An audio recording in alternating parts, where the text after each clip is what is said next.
Mariam and Erin, you've created site-specific works through your Perform Places collaborations. Can you tell us a bit about how this project started and how you make decisions about what projects you develop? Sure, yeah. This particular project actually came out of the project we did immediately before it, which was The City in the City in St. Louis. And the curator that we worked with at the St. Louis Art Museum on that project, Eric Lutz, is a big fan of the Shaker Village at Pleasant Hill.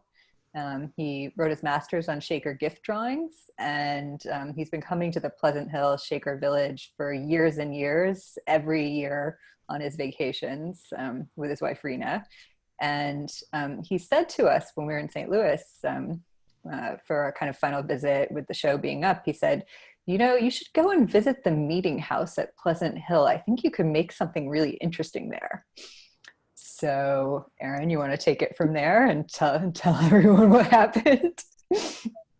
Well, yeah, so that was the start of that, the seed planting. And he kind of had asked if I had heard of Shakers before, and like if there was any interest. And I had actually read a lot about Ann Lee, the developer of the Shaker religion, like in my 20s, because I'm really interested in where spirituality meets movement and dance and performance.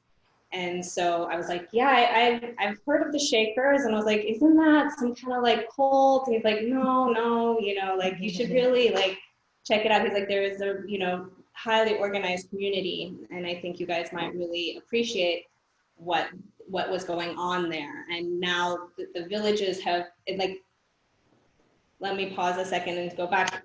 We're really interested in places that have had one history, and then over time, a new history emerges from that place.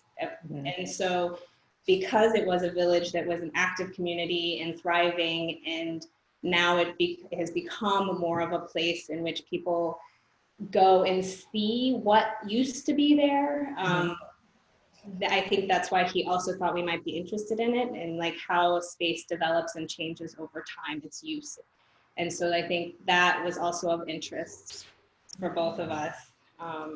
Yeah, I think often what we look for in the Perform Places projects are places that are really containers for histories, where you can actually really reconstruct from the place itself what the history was that unfolded there.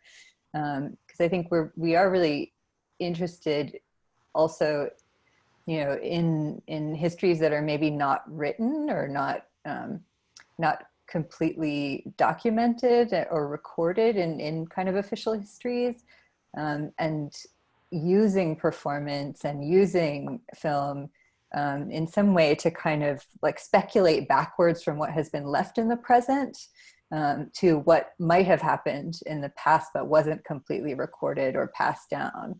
And I think for us, the meeting house, which really is an extraordinary meeting house, you know, it's the architecture of it is amazing. It's this Gothic truss architecture, so it's such a resonant building. You know, every footstep sounds like 5 footsteps, and every hand clapping sounds like 10 hands clapping. It's, you know, it's just this machine for making a joyful noise. And I think that immediately struck us because it was a space that had so clearly been built to purpose, you know, and so many of the spaces in Shaker villages were really specifically built to purpose. And I think that really, for us, you know, fit in with a lot of the work we've done in this series, where we are looking at the interactions between architecture and landscape and how those really contain histories of past uses.